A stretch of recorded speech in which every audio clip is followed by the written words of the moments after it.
Hello, everyone. Welcome to the Fire Mike Zimmer Show. The Border Battle Show. I'm your host, Eli Merrick. With me is Tim Smith, a sad Vikings fan. I'm a happy Packers fan. Yeah, I don't know. I'm almost on the Fire Mike Zimmer train. You're Yeah? getting me there. Getting me there. Well, we're gonna talk about it because, man, what a Vikings game. Vikings played Sunday Night Football against the Seattle Sea Ducks, and man, what a game. That was fun. Vikings started out pretty hot. Yeah. 13 points in the first half. They were winning 13-0. They shut down MVP candidate. Don't crown him yet. Russell Wilson. They shut him down. Seattle offense wasn't doing much. Vikings looked great. And then what happened? Questionable decisions, and then we realized that our defense isn't good.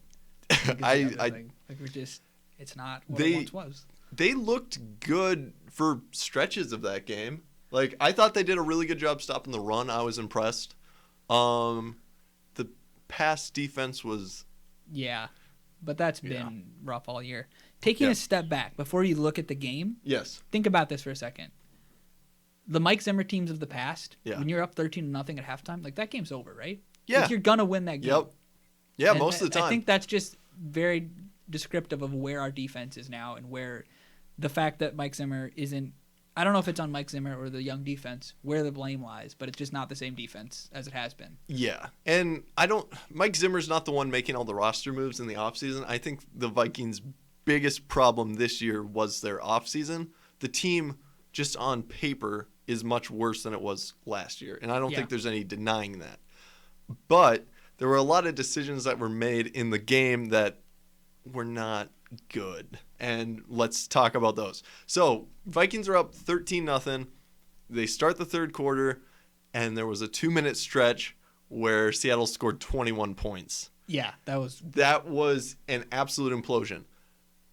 Probably not all Mike Zimmer's fault. There was 2 turnovers very quickly, an interception that was a horrible throw by Kirk Cousins, his 7th pick of the year, and what's this, game 5? Yeah. Not good. Doing the old Jameis Winston. Yeah, just got an extension, by the way. Hope you like having him on the team because he's going to be there a while, Vikings fans. And then there was the fumble where he had the throwing motion. Yeah, it was and the ball got pushed by his arm. It was inches away from being just not enough forward motion where it's just not a fumble. Yeah. It's just And it's crazy that that's actually how the game ended too. Just to rub it in a little bit more. Almost the exact same thing happens on the basically the last play of the game. But I'm getting ahead of myself. So 2 turnovers and Seattle just punches it in, easy field position, both times, and suddenly Seattle's up 21-13. I thought it was over at that point. I'm like, okay, Vikings implosion. Haha, that was fun. Had a good laugh. Started dreaming up some memes and stuff. But no, the Vikings still had it. They had a nice drive right after that. Nice pass to Thielen in the end zone for the touchdown. Yep. I thought the Vikings bounced back really well. And then here comes the decisions. We decide to go for 2. Yes. To try to make it 21s. Yep. But instead, it doesn't work, and then we're down by 2, 19-21. When it could have been a 1-point game, 20-21. Yeah, and that was still early in the third quarter, so there's a lot of time left. I can see that going both ways. I'm less mad at Zimmer for that call than I am for a certain call later in the game, and you probably know what I'm talking about. All right, so here's my other thought with that. Yeah. I've never been a big fan of tying it early. Yeah. Like, I'd rather be down by 1 than up 1-1, right? Like, it's because you still have to score anyway, right? Even if it's tied, you still have to score. Oh. But you said you'd rather be down by 1 than up by 1. I mean, I'd rather be down by 1 than tied. Oh. Let me clarify. Especially if it's on a risky thing like that. Like, take 1 more point than missing 2 more points, right? Yeah, I guess clearly Zimmer would rather be down than tied too, because he had an option to make it so worst case scenario is a tie game. Right. But we'll get to that. So 2-point conversion, obviously it didn't work. Was that the draw play? I don't remember. I'm trying to remember. Yeah. Kirk Cousins. Yeah, that was the draw. That was so awkward. Yeah. So it looked like a planned quarterback draw where He drops back, and then it kind of, they got wide receivers everywhere, and then he starts running. But I think you've seen Kirk move or try to. Oh. He's about as mobile as Peyton Manning is now.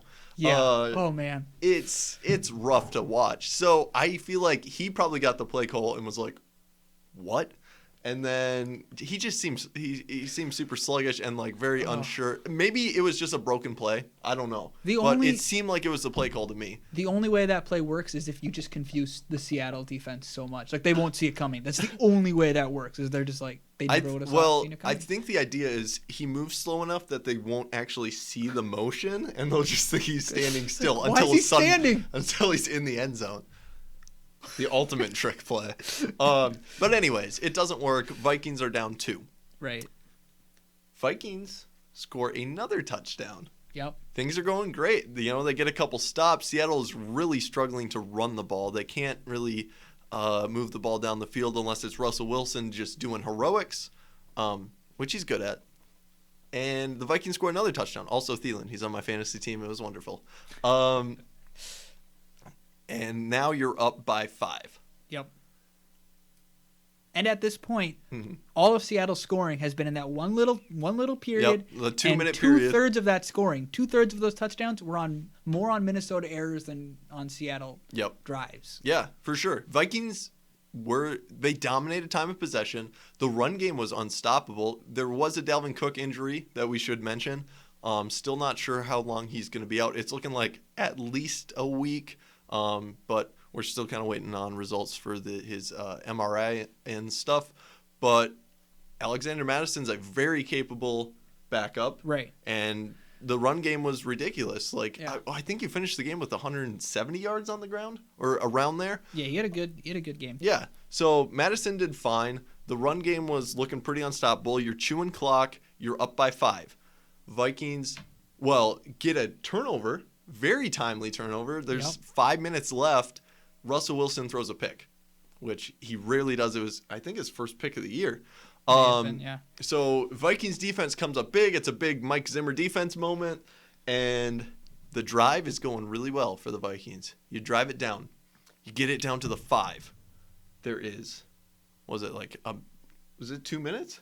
Something like that. It was inside. We're getting down there, yeah. Yeah, getting inside 2 minutes, and you're on the 5. There's a 4th and inches. I'm talking this much. It was over my face. It didn't look very good on the camera. 4th and inches. And you're up by 5. And Zimmer decides to go for it. All right. So here's the defense of this play. I mean, we all know it failed, but here's the defense, okay? Seattle has struggled to drive all game, right? Yep. So you have enough confidence saying, hey, we can shut him down even if this doesn't go through. If it goes through, that's it. That's the game. Yep, game's over. If it doesn't, well, they've struggled to drive. Most of their scoring's been on our mistakes, right? Yep, Seattle didn't have it. Yeah, Seattle didn't have enough timeouts to. It was over. It was over if you get the first down. Game, set, match. Right. We already had 2 or 3 fourth down conversions, so you have a lot of confidence. Now, as I recall, all of those were before Cook left. I think so, and that surprised me too, because Zimmer, a big knock against Zimmer has been his more conservative play calling and decision making, and that's been a knock on him in the past. So I think, especially when you're playing what was considered, possibly one of the best teams in the NFC, MVP, caliber quarterback. Seattle is a very good team. Sunday Night Football. Zimmer really wanted this win. And he was planned to get it. He was very aggressive play calling, going for it on 4th down, and he just did it again. And after the post-game press conference, he said he didn't think twice about it. It was a quick decision. It was a bad decision, though. Here's why. If you kick the field goal there, Russell Wilson has 1:30, and the best Seattle can do is send it into overtime. Right. I'll take those odds. I will take those odds every time. Not only does Russell Wilson have to go down and score the touchdown, which he's obviously very capable of doing and did, but they need to get a 2-point conversion. And what's that? If you're doing the math, it's a 40% chance that they get a 2-point. That's low. I'll take my odds there. And then you have overtime. Vikings might have won in overtime. It's such a bad decision. Like, I don't know if he had just a brain fart and thought Blair Walsh was still on the team or, like, what was happening That was there. against the Seahawks. But that's a gimme of a field goal. You're on the 5. Take the field goal. Go up 8 points. Yeah. I think Zimmer should be canned. Here's another way to look at it. And I'm very partial to the him making that decision because whatever. But I don't think either decision was bad. I think either decision had its pros and cons. You can look at it. You know that thought experiment where it's like you and a man or a dude or whatever, you and another individual. I don't care. Are both arrested, right, for like robbing a bank or whatever? Sure. Okay. So, but they're not sure if you were in it together or whatever. So it's like you can snitch on him and then you go free and then he gets the sentence. Mm-hmm. Neither of you snitch. You both get reduced sentences, or he snitches on you. You don't snitch. You go to jail. He doesn't, right? Yeah. So you got 4 outcomes, right? Yes. So that's the way I view it, right? So if you take the risk, it's either you are out or you get the longest possible prison sentence. If you don't take the risk, which is doing the field goal, you both get a reduced sentence. So it's a study in outcomes, right? Yeah. You're either going to get one of the extreme outcomes, either the game is sealed, or it's the game's on the line, or you go somewhere in the middle and you're not getting hurt as much. And I think to solve it in this case, you're playing one of the top 2 teams in the NFC, right? Yes. And just win the game. Just take the W. Just take the W. It doesn't have to be a pretty score. Just take the W. You're 1-3. Just take the W.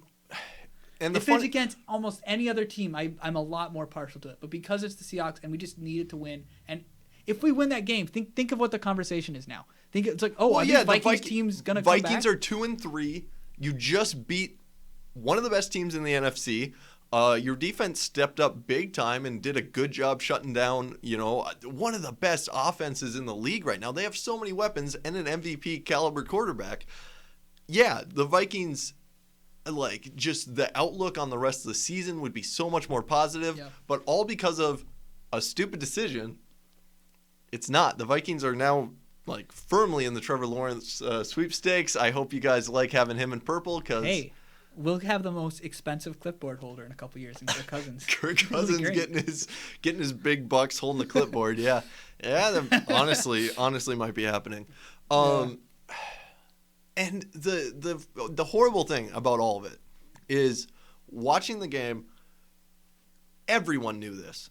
I knew this. You knew this. You definitely knew this. The minute that 4th down play got stuffed, I knew Seattle was going to win.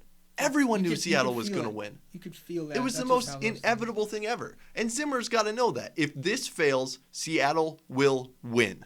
Yep. It seems so dumb to me. I won't say – my final thought on it is I won't say it was a bad call. I will say it was extremely risky, and you should have just taken the safe call against the Seahawks. That's it. That's all there is to it. Yeah. And who knows? It's the Vikings. The kicker probably would have missed. Like –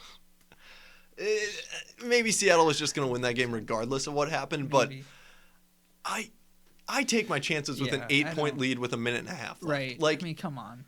The worst that can happen is overtime. And I can't stress that point enough. The worst that can happen is overtime. Yep. I'll take that. You have so many plays for your defense to step up and make a play, get the win. Right. I think it... This is the other weird thing. I would be so mad if I was a defensive player. Yeah, how many times have we had games where Mike Zimmer's like, I'm just going to trust my defense to end it? Yep. He never goes for the offensive play at the end. He always says, let's just let the defense win. And then he just completely flips the book. Yep. And looks, I don't know. Yeah, and I think it looks bad, but it does go to show that I think he has way less faith in his defense. Oh, yeah, absolutely. Absolutely. Even so, okay, so that play aside and everyone knowing that Seattle's going to win now, the Vikings still had a lot of chances on that last drive. Seattle had to get 2 4th and 10 conversions to score the touchdown there. And they did it. Cam Dantzler. Dude, did you hear Paul Allen's call on the radio of that play? It's one of the greatest sound bites I've ever heard. He literally... Okay, so Cam Dantzler is playing coverage on DK Metcalf, who is really good, by the way. He's nuts. Yeah. He was fun to watch. And obviously very hard to defend. He's a big boy. And he's being covered by Cam Dantzler. It's just like a streak route down the sideline. And for some reason, Dantzler just runs too far. Zimmer said in the post-game press conference that he thought he was going to get the pick because he looked like he thought the ball was going to be somewhere else. He's running out there with his arms out looking for the interception, and the ball's 3 yards behind him, and DK Metcalf's catching it. It was bizarre. Paul Allen's call was, "Dantzler, what are you doing?" It was so good. It was so funny. You know what? I'm half expecting Paul Allen to just immediately get too aggressive and think it's an interception. Just Dantzler, intercept! Wait! Yeah, dude, it was... Okay, and the other funny thing about Paul Allen's hilarious. If you've listened to him call a game, you know exactly what I'm talking. He's the biggest homer ever. Beautiful.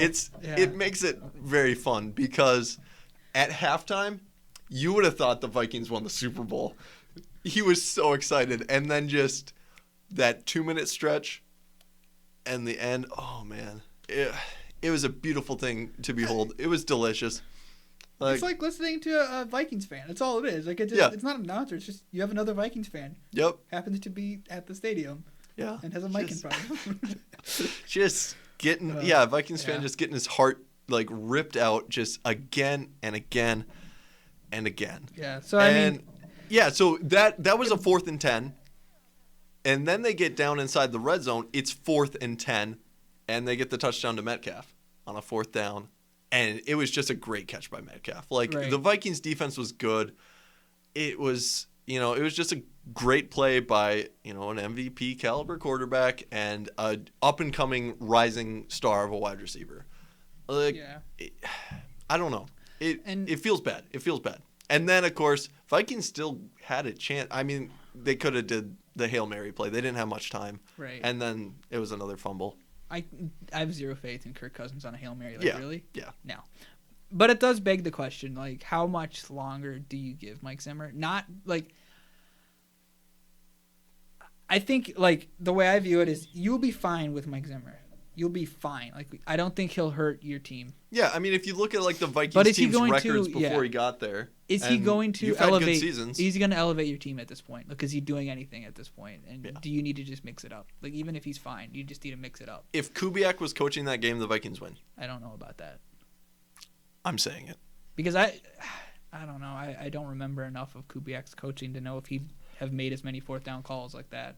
Yeah. Oh, well, and that's the thing. I like the gutsy 4th down calls. Not that one, though. Not that one. Yeah. Not when you can go up 8 points with a minute and a half left.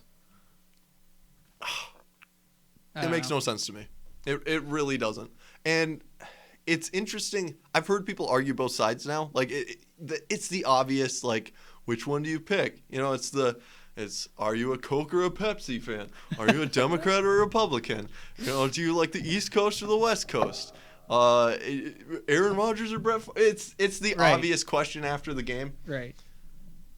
But it amazes me how many people are defending that call. Yeah. Because to me, there's no question at all. You go up 8 points, worst that can happen is overtime. Granted, you probably would lose in overtime. But I feel like I win because they went for 2. I said, They failed the 2-point conversion. I don't think it was a bad call. I think it was a risky call. And I think it was the wrong call. Not a bad call. It was the wrong call. Yeah. And obviously hindsight's 20/20. Yeah. So. But speaking of people whose careers are on the line. More over. Yeah. Le'Veon Bell. Yeah. The former just star running back. Mm-hmm. Just number one unanimously. Everyone thought he was the best running back in the league. Yep. It's kind of crazy. Before we jump to Le'Veon, they had Le'Veon and Antonio Brown, and now both of them are just nowhere to be found on an NFL roster. That's just crazy. And Roethlisberger still is. Yeah, the worthless burger still going strong for the Pittsburgh Steelers. His 2 biggest playmakers, they had the 3-man punch. Just great quarterback, great running back, great wide receiver. The wide receiver and the running back careers imploded.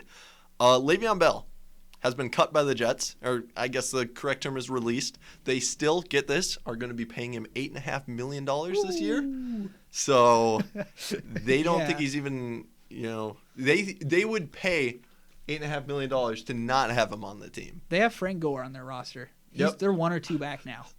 That man is so old, and they just take their chances with him. I think Frank Gore might be Le'Veon Bell's father. He's so old. Yeah, and they're just going to roll the dice with him instead. Like, Yep. That's what they think of Le'Veon Bell. Yeah. That's crazy. It's nuts. But the interesting thing about this is Le'Veon Bell, he obviously had the contract dispute in 2018 where he did not play at all. But 2017, he had close to 2,000 yards from scrimmage. Yep. I think he was like the top scoring fantasy back. Yep. He was considered the best in the league. He was such a good player. Yep. Since then, he has averaged 3.3 yards per carry, which ranks 48th out of 49 like eligible backs. Not good. And then as a receiver, he's averaging just under 7 yards per reception, which is 125th out of 132 backs. He just hasn't been good. I don't know what happened. He's bad, and I think he's a bit of a diva too. Is he still chunky boy? Because I know he put on a lot of weight, or put on some weight when he was in the contract dispute. He looked in shape. I thought. Shape. That's weird. But yeah, he just isn't the same guy anymore. So yeah, obviously he's not worth the hassle. The Jets get rid of him. Maybe they're just tanking for Trevor. Maybe. But does a team a team's going to pick him up, obviously. But do you think his career is basically done? Are we ever going to view him as a... How old is he? That's a good question. Because that plays a lot into it for me.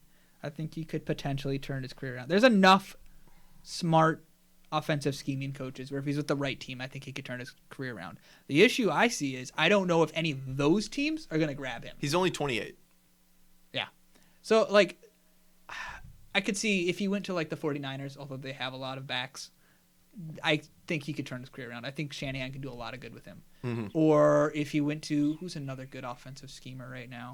Matt LaFleur. Yeah, sure. I think he could do great with the Packers too. The thing is, I don't think those teams are going to pick him up. The team that's going to take a flyer on him is going to be like what? Some desperate team. Yeah, like the Bears or something. Yeah, the Bears or the Jaguars or maybe the Dolphins. Yeah. So yeah, it's sad to see. Well, I really liked Le'Veon Bell back in the day. I drafted him in fantasy every year. My team name in 2018 when I drafted him because I thought he was going to play eventually was Saved by the Bell, and then I changed it midway through the season to Screwed by the Bell. For whom the bell tolls. For whom the bell tolls. Yeah.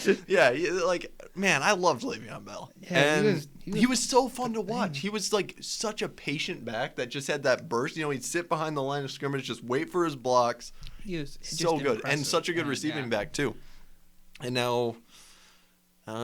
that's gone. And obviously, my guess is he was probably not happy with the Jets either. So, maybe he was getting into it with Adam. Like, Adam Gase is a horrible coach. I saw Jets fans asking why Adam Gase lasted longer than Le'Veon Bell. Yeah, that's honestly a good question. Gase should be gone by now. The Jets are a disgrace to the NFL. That's how you know they're tanking. Yeah, they'll get Trevor Lawrence and a new coach next year. Vikings are so jealous. Yeah, the Vikings want Trevor Lawrence and a new coach. You're right. No, but I think that, like, here's an example of a team that could turn Le'Veon around. Like, I think the Browns. They don't got Chubb, and I think they could do fine with Kareem Hunt. But if they were to take a flyer on Bell, have him as the second back, lower the pressure, get some good plays set up for him. Yeah, I think he could do really good. I feel like having Le'Veon Bell as your like backup / third down back is that's pretty good. That's a heck of a back. Yeah. Yep. I mean, granted, he hasn't been for a few years, but he has to still have some of that in the tank somewhere. He's only 28. Right. Look, if Gore and it's amazing. Peterson it makes no sense. Can still do something. Yeah, both of those guys are still in the league. Adrian Peterson's had 58. A couple good games this year. Yeah. How is he remember how good Kerryon Johnson was? Yes. He's their third back now, and Adrian's out carrying every single game. What is that? Yeah. It's weird. Well, it's just weird to me that the league is very much running backs get cycled through a lot faster. It seems like, unless you're Frank Gore or Adrian Peterson, always find a job. Frank Gore is going to play until he actually dies. I think so. He will never retire. Yeah. It's he's old. There's a hockey player, Jaromir Jagr. Okay. Who played forever. He doesn't play in the NHL anymore, but he plays in some European league, and he's 48. He's still playing hockey. How is he not just completely broken? Yeah. And I feel like that's what Frank Gore is going for. Yeah. Hey, why not? Frank Gore's cool. So probably I don't know. Hall of Famer. So. I think whether or not Le'Veon Bell turns it around is 100% up to who picks him up. Yeah. He's a guy that, at this point in his career, probably needs a good system around him. Needs some good linemen, some good blockers, and he had that in Pittsburgh. To be fair, Pittsburgh had a very good offensive line when he was running for close to 2,000 yards. And I think he needs that again. Pittsburgh has a good system. I mean, look how successful they are without Antonio Brown and Le'Veon Bell. They're one of the best teams in the AFC, and their weapons they're all right, but they're not Antonio Brown, Le'Veon Bell levels, and a very old quarterback too. Speaking of very old quarterbacks who left the AFC East, your Packers are facing against Brady this week. Yeah. It's gonna be exciting. Aaron Rodgers and Tom Brady. I think whoever wins this game should go down as the best quarterback in NFL history. Honestly, before the game, they should put all their Super Bowl rings. Rodgers won and Brady's however many. Just put them in a pool. Yep. Whoever wins gets all the rings. Oh, I'm so down for that. That would be awesome. How have Aaron Rodgers and Tom Brady fared in their previous matchups? So they faced each other twice. Okay. In 2014 and 2018. It's 1-1. The Patriots have won more recently. So, and the interesting thing is that Rodgers is still on the Packers. Brady's on a completely different team. Yeah. That's the only thing that I find interesting there, I guess. I don't know. Wow. Good take. Right? You know what I find fascinating?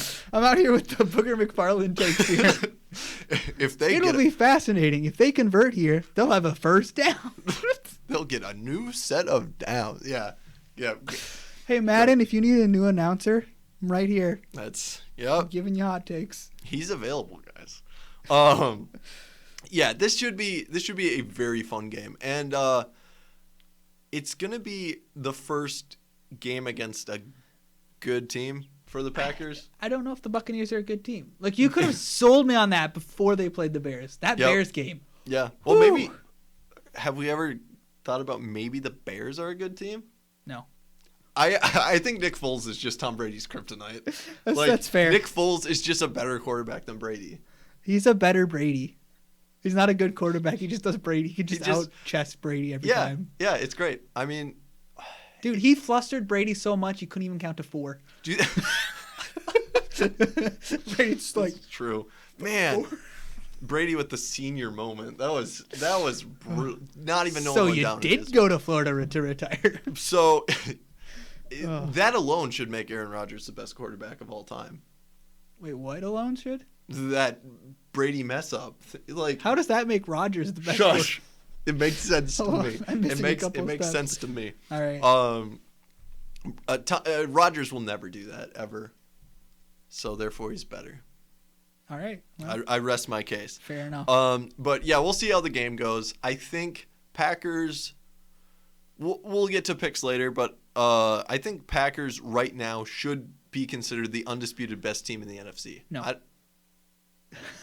I still think the best team is the Seahawks until further notice.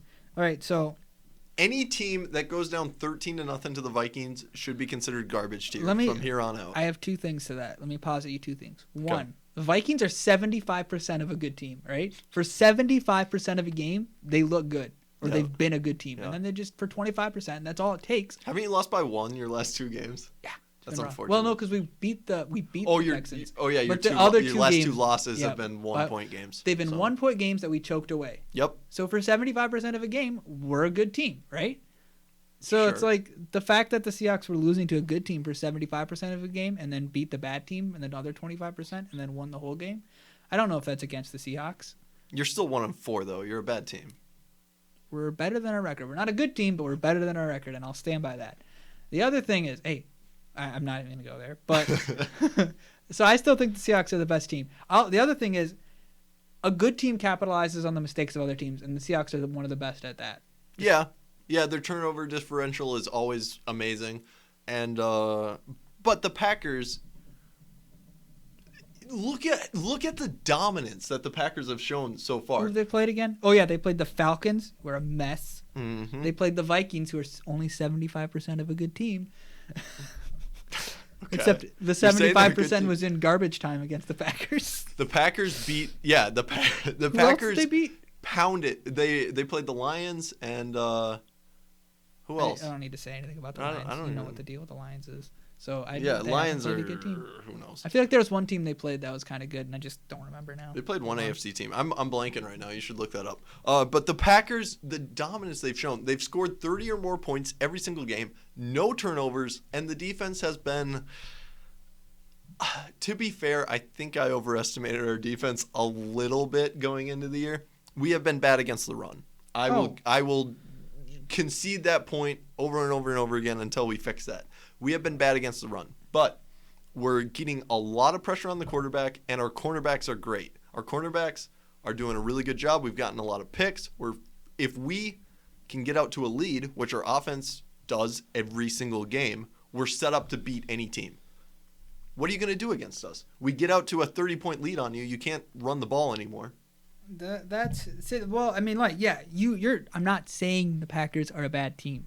All I'm saying is that they're worse than the Seahawks. That's all I'm saying. The other thing is, the only other team who played was the Saints, who are the carcass. It was the Saints. They are a carcass of a good team. The fact that they beat the Chargers is just a miracle more than anything.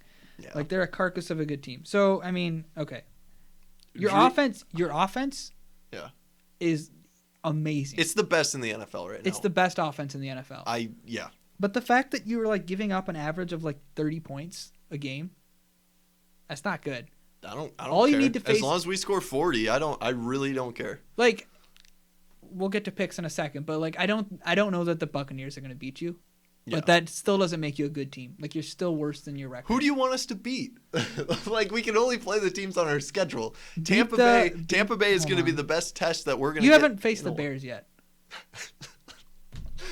You play the Titans later this year. When we beat the Bears by 30, will you admit we're the best in the NFC?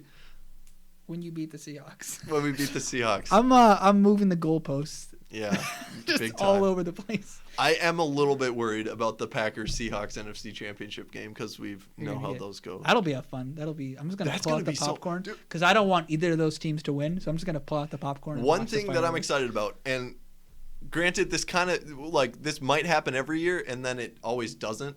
But the quarterbacks that are going to be playing in the playoffs this year, like the best teams have such good quarterbacks right now. Like, I love watching quarterback duels. Look, like a Chiefs, let's just say, and this was my pick, so I'm going with it. Chiefs-Packers Super Bowl. That's going to be so fun. Even if it's Chiefs-Seahawks. That's going to be amazing to watch. Remember the Eagles-Patriots Super Bowl? Remember like how just high octane that was the entire time? Yep. What was the final score of that? That was ridiculous. There was no defense at all. I think that's what the expectation will be in those kind of matchups. Yeah. It'll be crazy. That's what the NFL has been this year. Yeah, like there's been crazy. Very little defense, which is why I think the Packers are totally fine. Our defense gets turnovers, and that's what you need as a defense right now. There's very few defenses that are actually going to hold a team to like less than, let's say 17 points.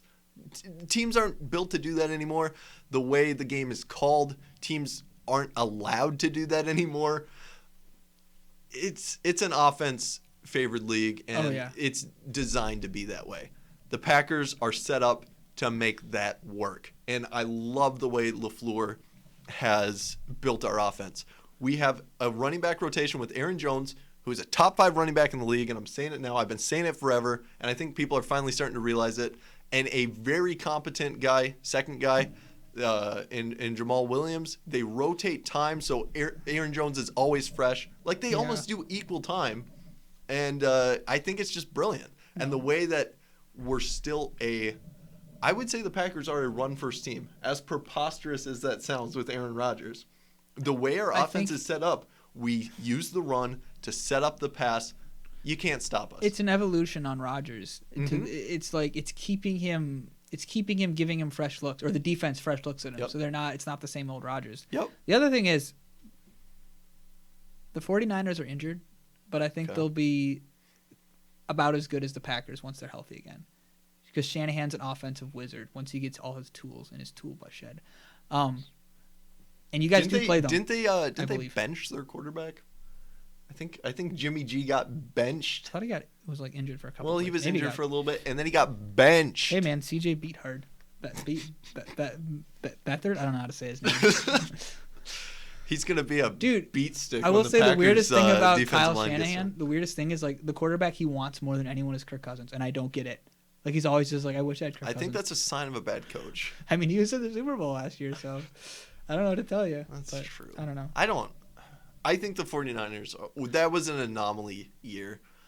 I don't think it was They're not going to do that again. It was an everything broke right year. Yeah, for sure. But I still think they're underperforming right now. They overperformed last year. The 49ers are somewhere in between there right now. They might not make the playoffs in their the NFC division. West is good. The NFC West is the only good like I hate to say it, but it's the only good division in the NFC. Yeah. Yeah, I mean the NFC South is like a mess other than the Panthers. Like who saw that coming? Yeah. I like the Panthers. Why? I don't know. I feel like they got it together. They're garbage. Yeah, but they got it together more than the other teams. That's how bad the NFC South is. I thought the Saints were coming out of that division. They are not. Tampa Bay is going to win, but they're like a 10 they're a 10-6 team that loses in the playoffs. You know, it's fine, whatever. And then the NFC East, like what is that? The NFC East is no team in that division deserves to make They might win it. Washington football team. They seriously might. I'm picking Eagles right now. Maybe Eagles are gonna win it, and they're gonna be like 5-11. See, the thing with the Eagles is they're the team in the NFC East who I think other teams should be most scared of because they can just turn it on for one game, I think, and beat you. Yeah. I mean, they don't have Foles anymore, but still. Yeah, if they had Foles, they'd be winning the Super Bowl. Yeah. Foles is unbeatable, man. So we've been teasing it. So we just get into these picks that we've been trying to hide on everyone? Yeah. I think everyone knows my picks, though. So last week we only did one game. We did Vikings Seattle. Yep. I'm struggling to remember what the spread was on that game, but it was a 7-point spread. 7-point spread. For Seattle. I do believe you picked... I picked them to cover the spread, and they didn't. So I'm 1-1. I'm 2-0 there. 2-0. Tim picked his Vikings to cover. Like I said, 75% of a good team. Yeah. I wish you could get 75% of the wins you deserve. Oof. Yeah. Still won't be 2-3. Yeah. Oh man, if the Vikings were 2-3, people would be feeling so much more positive about this team. Yeah. I don't know. Maybe underperforming is just like what the team needs though to just like get us overperforming. Well, I think it's what you need to get Zimmer out of there so you can actually the thing is though perform better in the future. Yeah. What's scary is we're facing the Falcons and everyone's like, why is that scary? The Falcons suck. They just fired their management. We've seen this play a million times. Yep. Team is riding on fumes from a structure that was good a couple years ago. They're just running on fumes. They finally clean house and then there's just a breath of fresh air. No matter where the team's at, there's just a breath of fresh air moment and they just like I don't know if it's the players just like tired of the old coach or what, but they just go out and have a really good game. We've seen this a lot of times, and we just saw it with the Texans. They finally got rid of Bill O'Brien, and then they go beat the Jaguars. Yeah. So I feel like this is a trap game for the Vikings, which is really scary. Yeah. Nevertheless, the Vikings are -4 at home, though, so that's not that big of a spread, honestly. Two garbage teams in a garbage city, just playing. It should be entertaining. Two actually decent offenses. I think it will be a fun game. I see it being high scoring. Vote the over or bet the over, everyone. And who do you think gets the win? Who do you think covers that spread? So Vikings are favored by 4, right? Yep. So I'm gonna lay out the playbook of this game. All right. Okay. It's gonna be the Falcons are gonna do a classic Falcons. Ryan's gonna come out slinging. Jones is gonna look good. They're gonna be destroying the Vikings at half. And then they're going to do a classic Falcons. Although, I will grant you, they don't have Dan Quinn to just inexplicably call for passes and not let Matt Ryan do audibles. Yep. But I still think they'll go do a classic Falcons. The Vikings will come back and win, but they're not going to cover. Okay. Wow. So you think it's going to be really close. Okay. Yeah. Falcons win, and they'll obviously cover. Dude, you're just... Vikings are garbage. I'm sorry. I want to bash this take, but like I said, I already feel like this is a trap game. Yeah. The experience that you have had so far this year as a Vikings fan is just going to continue all year. All your games that are close, you're going to lose because your defense is trash and you're off. Kirk Cousins is not clutch enough to actually win close games, and your defense or your team isn't good enough to actually beat teams well enough, so the games won't be close. It's going to be a choke fest all year long. You're built like the Falcons. That's the thing. The Vikings team is very similar to the Falcons. 75% of a good team. Yeah, that's the simplest way to put it. That 25% is enough that you will lose most of your games in an NFL season because you have a quarterback that turns the ball over, and you have some good wide receivers, you have good running backs, you have good weapons like the Falcons, but you don't have a defense. Yep. Vikings lose. Vikings continue to lose. Trevor Lawrence. Hey, we got some. At least there's light at the end of this tunnel. Oh, wait. So yeah, I'm picking Falcons win. Next game of the week should be the Sunday night game, but nope. Yeah. Like if you told Roger Goodell, Rodgers Brady not. Yeah. If you told Roger Goodell, hey, we got a Rodgers Brady matchup this year. Should we make it Sunday night? Nah. Is it a noon game? No, it is afternoon. Okay, so. good. That'd be so bad. Just Rodgers Brady at noon. Yeah. Oh. Yeah. What are you doing? Who knows? You get to watch the injured 49ers team trot out. Maybe Jimmy G. Maybe Jimmy G. Who knows what they're throwing out Jared Koffgoff. Yep. Jared Koffdrop. Yeah. Have fun watching that game. Yeah. I mean, that should be. The Rams are a good team. It'll be a 12-10 game. A mess of a game. Probably. But Packers Buccaneers, it's a pick 'em right now. Yep. Buccaneers are at home. There's obviously no spread. That sucks. I'm kind of upset. To be fair, just earlier in the day, it was +2 bucks. So people are betting on the Bucks right now, which I think is garbage and idiotic. Packers win. Packers win big. I just don't think any defense in the league can stop our offense. Packers. Maybe I'll be surprised, but this is going to be the first test of our Packers team, and I think we pass with flying colors. Packers win, and we win by at least 10. Packers do not win by at least 10, but they do win because Brady is old and washed up, and he doesn't have the magic of BB Man Belichick to save him. So I do think the Packers win, as much as I hate it, but it's going to be a really close game. Okay. It'll probably be similar to the Bears game where it was like 19-20. So what? Yeah, it'll be really close. No way. Packers are scoring really, at least really 35. Close. I don't see how we don't. So, because here's the thing. Devontae Adams is probably coming back. He's been practicing this week. Bye week helped. Yeah. So here's the thing. Brady plays a game where he doesn't come out the gates hot ever. It's not Brady's play style, which is the perfect counter to Rodgers because the way the Packers are playing right now is they come out hot. So you let him come out hot, and then you come back late. I just don't think he has enough bullets to finish the comeback. But I think it'll be close. And LaFleur will probably make the right call if he needs to take a field goal instead of a 4th and inches. So I think the Packers will win. Yeah. Hey, coaching. It's makes a big difference. Well, I think that's gonna do it for the show. That's a good way to come full circle. Fire Mike Zimmer. Give the man LaFleur an extension. Packers are going to the Super Bowl. LaFleur's gonna go down as the next Belichick. And send us your photoshops of Trevor Lawrence in purple and gold. Yeah. I think I can post a poll on the actual Facebook post. Yeah. So let's ask you guys, will Mike Zimmer be the Vikings coach next year?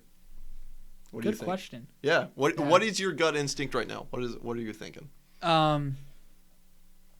It's like I'm gonna say no, but if the Vikings can turn around and even look halfway decent, I think the Vikings ownership trusts Zimmer enough where they just won't get rid of him.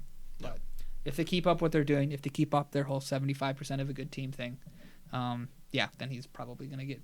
I'm gonna go with the hot take. He won't make it to the end of the year.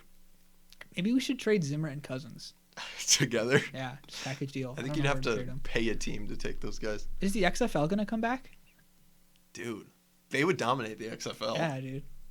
Okay. Let's go check the XFL. Thanks for watching, guys. We'll see you next week.